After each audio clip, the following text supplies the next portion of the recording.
Assalamualaikum warahmatullahi wabarakatuh. Hope you're doing well. We're continuing our reading of Dante's Purgatorio. We are in Canto 5. Let's begin. Bismillahirrahmanirrahim. Go ahead and listen to this as you're doing your chores, stirring some soup, boiling some beans, whatever fun thing it is that you're doing. I had already from those shades departed, and followed in the footsteps of my guide, when from behind, pointing his finger at me, one shouted, "See, it seems as if shone not the sunshine on the left of him below, and like one living seems he to conduct him." My eyes I turned at utterance of these words, and I saw them watching with astonishment, but me, and the light which was broken. "Why doth thy mind so occupy itself," the master said, "that thou thy pace dost slacken?" That is true. When you're walking, and then your mind starts to flow, and you're in your own thoughts, you slow down, but they gotta keep the pace up. "What matters it to thee what here is whispered? Come after me, and let the people talk. Stand like a steadfast tower that never wags its top for all of the blowing winds." That's a pretty way to describe being steadfast, right? It's gonna be there no matter. That reminds me of the quote from Milahan's Disney film. "No matter how much the wind howls, the mountain cannot bow to it." Yeah, that makes me think of this quote. Stand steadfast like a tower that never wags its top for all the blowing of the winds. For evermore the man in whom is springing thought upon thought removes from him the mark, because the force of the one the other awakens. What could I say in answer but I come? I said it somewhat with that colour tinged, which makes a man of pardon sometimes worthy. Meanwhile, along the mountainside across came people in advance of us a little, singing the Miserere verse by verse. When they became aware I gave no place for passage of the sunshine through my body, they changed their song into a long hoarse "Whoa!" And two of them, in form of messengers, ran forth to meet us, and demanded of us, "Of your condition make us cognizant."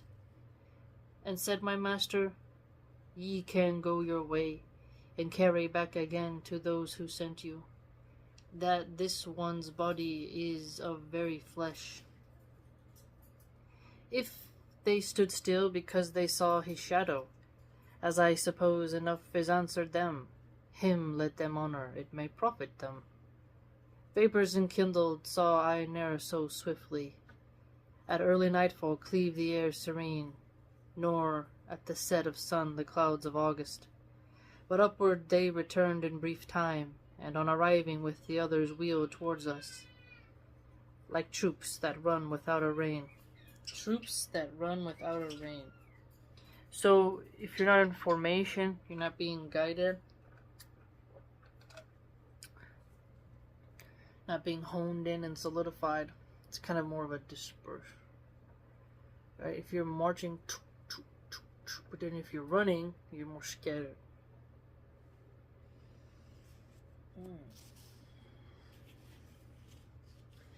"This folk that presses onto us is great, and cometh to implore thee," said the poet. "So still go onward, and in going listen. O soul that goes to beatitude, with the same members wherewith thou wast born." Shouting they came, "A little stay thy steps. Look if thou e'er hast any of us seen, so that o'er yonder thou bear news of him. Ah, why dost thou go on? Ah, why not stay? Why go on? Why not stay?" Something. Think about it. He just told him to be like a steadfast tower and to keep going. So I feel like these people are trying to slow people down on purpose, maybe. Long since we all were slain by violence, and sinners even to the lightest hour. Then did a light from heaven admonish us, so that both penitent and pardoning forth from life we issued reconciled to God, who with desire to see him stirs our hearts. And I, although I gaze into your faces, no one I recognize, but if may please you, aught I have power to do, ye well-born spirits. Speak ye, and I will do it, by that peace which flowing the feet of such a guide, from world to world makes it itself sought by me. And one began, each one has confidence in thy good offices without an oath, unless the eye cannot cut off the I will.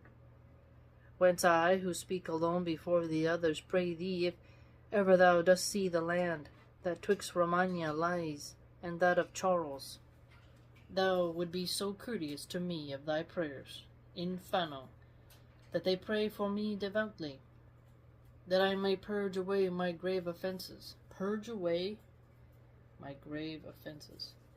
From thence was I, but the deep wounds through which issued the blood wherein I had my seat, were dealt me in bosom of the Antenori. There, where I thought to be the most secure, 'twas he of Este had it done, who held me in hatred far beyond what justice willed. So really transgressed the limits, really became an really enthralling type of deep-rooted hatred. But if towards the Mira I had fled, when I was overtaken at Oriaco, I still should be o'er yonder where men breathe. I ran to the lagoon, and reeds and mire did so entangle me I fell, and saw there a lake made from my veins upon the ground. I ran to the lagoon, and reeds and mire did so entangle me. So the reeds are like, I fell, and I saw there a lake made from my veins upon the ground. Ew.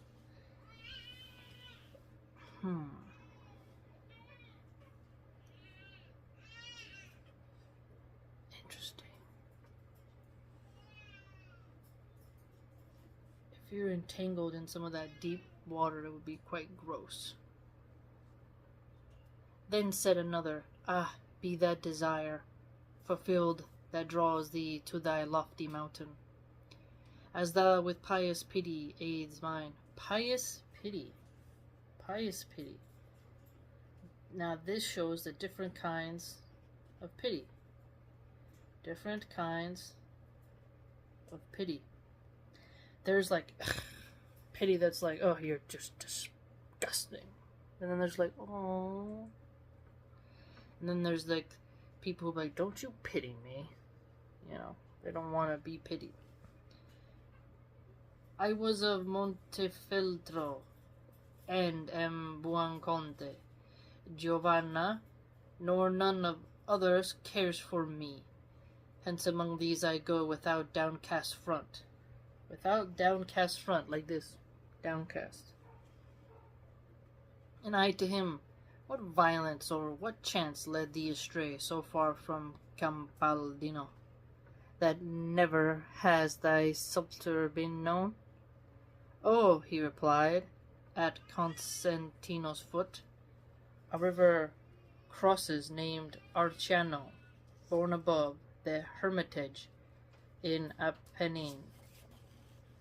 Hermitage. There, where the name thereof becometh void, did I arrive, pierced through and through the throat, fleeing on foot, and bloodying the plain. There my sight lost I, and my utterance ceased in the name of Mary, and there I fell, a tenant from my flesh remained. In the name of Mary? Are they talking about the name of Jesus' mom? See, as Muslims, we don't say anything outside the name, like in the name of Allah. That we're not allowed to swear by anything other than Allah. That'd be a form of shirk. But here we see, I think he's alluding to a Catholic form of invocation. Truth will I speak, repeat it to the living. God's angel took me up, and he of hell shouted, O thou from heaven, why dost thou rob me? Thou bearest away the eternal part of him, for one poor little tear that takes him from me. But with the rest I'll deal in other fashion. Well knowest thou how in the air is gathered that humid vapour which to water turns, soon as it rises where the cold doth grasp it. He joined that evil will, which aye seeks evil, to intellect, and moved the mist and wind by means of power, which his own nature gave. Thereafter, when the day was spent, the valley from Pratomagno to the great yoke covered with fog, and made the heaven above intent, so that the pregnant air to water changed, down fell the rain, and to the gullies came whatever of earth tolerated not. And, as it mingled with the mighty torrents toward the royal river, with such speed, it headlong rushed, that nothing held it back. So it just seems like a very stormy area. Angels there, there's water. It's like the mist from the crashing waters. If you watch like Niagara Falls, you'll see like this mist. So it's very strange. My frozen body near unto its outlet, the robust Archean found, and into Arno thrust it, and loosened from my breast the cross. The cross? Well, is he wearing a cross? I made of me. When agony o'ercame me, it rolled me on the banks and on the bottom, then with its booty covered and begirt me. Ah, when thou hast returned unto the world, and rested thee from thy long journey, after the second followed the third spirit, do thou remember me, who am the Pia, Siena made me, unmade me Maremma, he knoweth it, who had encircled first, espousing me, my finger with its gem. Espousing me my finger with its gem is like a necklace gem? So we have a lot of names here. Archin, Arno, we have Maremma, Pia, Siena. With Dante's works, you gotta learn a lot about Italian geography and culture of this time period. So I think this is also important to remember. This is a timepiece. This is a piece that those who have read it at the time are going to be more familiar with it than us of today, right? But the way it reads, it's very whimsical, but also melancholic. A light touch of suffering going on. You know, water bodies are very apparent here. Okay. Lagoon, reeds and mire, a lake made of veins. It's kind of very ugly, but why don't you stay? It's something very strange. Pious pity. Troops run without rain. Now singing the Miserere verse by verse, that's probably a song back then. Don't know if it's like an Italian song or a Christian song, something biblical, but it'd be something cool to look up, because this sounds something to be discussed further.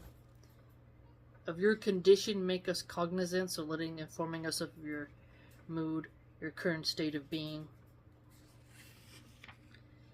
It's very telling. And this Canto 5, it's really about those who die by violence, but they're repentant. So, I wonder if it's not their fault, because there's bound to be victims. So, something interesting here. Okay, I'm gonna pause here, because we finished that canto. Sounds like the children are having a meltdown. So, someone probably took someone's crayons, or did something they weren't supposed to. Or wants a snack but can't reach it. Okay, take care everyone. This was actually a short canto, but it was something interesting. Purgatorio is different than the Inferno. I do think I enjoy the Inferno more because it just had more suffering in it. more woo, gloom, doom. Purgatorio sounds like it's stuck in the middle of like life and death, and you don't know if it's fully good or fully bad. It's more like a gray area, sounds like, because you're like waiting for it to be positive and you're waiting for it to be super negative, but it's like teeter-tottering between the two, you know? So let me know what you think. If there was any particular line that interests you and whatnot. But it is smooth to read and does roll off the tongue quite easily. And if you'd like to support my work and read some of my refutations that I've done, or just other things that I've written about, you can go to www.subscribestar.com/MilahanArchive. Hope to see you there.